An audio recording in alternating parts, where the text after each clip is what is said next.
Hello बच्चों, let's read this question. The question is, which set of quantum numbers is possible for the last electron of magnesium positive ion?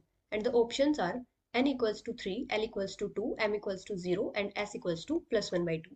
n equals to 2, l equals to 3, m equals to 0, s equals to plus 1 by 2. n equals to 1, l equals to 0, m equals to 0 and s equals to plus 1 by 2. n equals to 3, l equals to 0, m equals to 0 and s equals to plus 1 by 2. तो यहाँ पे हमारा की concept क्या होगा? इस question को solve करने के लिए हमें पहले पता होना चाहिए कि क्वांटम नंबर्स होते क्या है.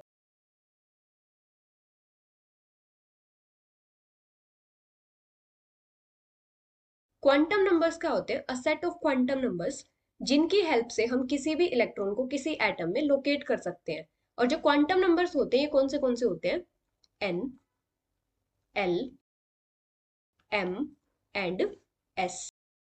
एन क्या होता है? Principal quantum number. ये क्या रिप्रेजेंट करता है? प्रिंसिपल एनर्जी शेल को, कि इलेक्ट्रॉन कौन से प्रिंसिपल एनर्जी शेल में प्रेजेंट है.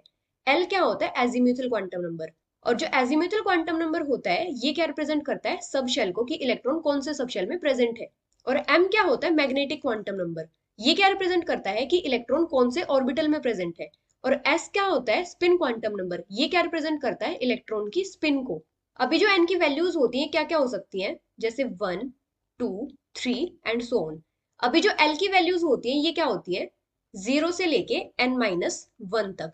और हर एक सबशेल के लिए एल की एक पर्टिकुलर वैल्यू होती है. अगर एल की वैल्यू 0 है तो कौन सा सबशेल होता है? एस. अगर 1 है तो पी, अगर 2 है तो डी और अगर 3 है तो एफ.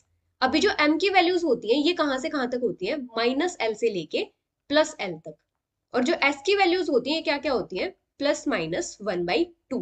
अगर इलेक्ट्रॉन की स्पिन अपवर्ड है, मतलब इलेक्ट्रॉन क्लॉकवाइज रोटेट कर रहा है, तो एस की वैल्यू क्या होगी? +1/2. अगर इलेक्ट्रॉन की स्पिन डाउनवर्ड है, मतलब इलेक्ट्रॉन एंटी क्लॉकवाइज रोटेट कर रहा है, तो क्या वैल्यू होगी? -1/2. अभी इस क्वेश्चन को सोल्व करने के लिए हमें सेकंड चीज क्या पता होनी चाहिए? इसकी इलेक्ट्रॉनिक कॉन्फ़िगरेशन.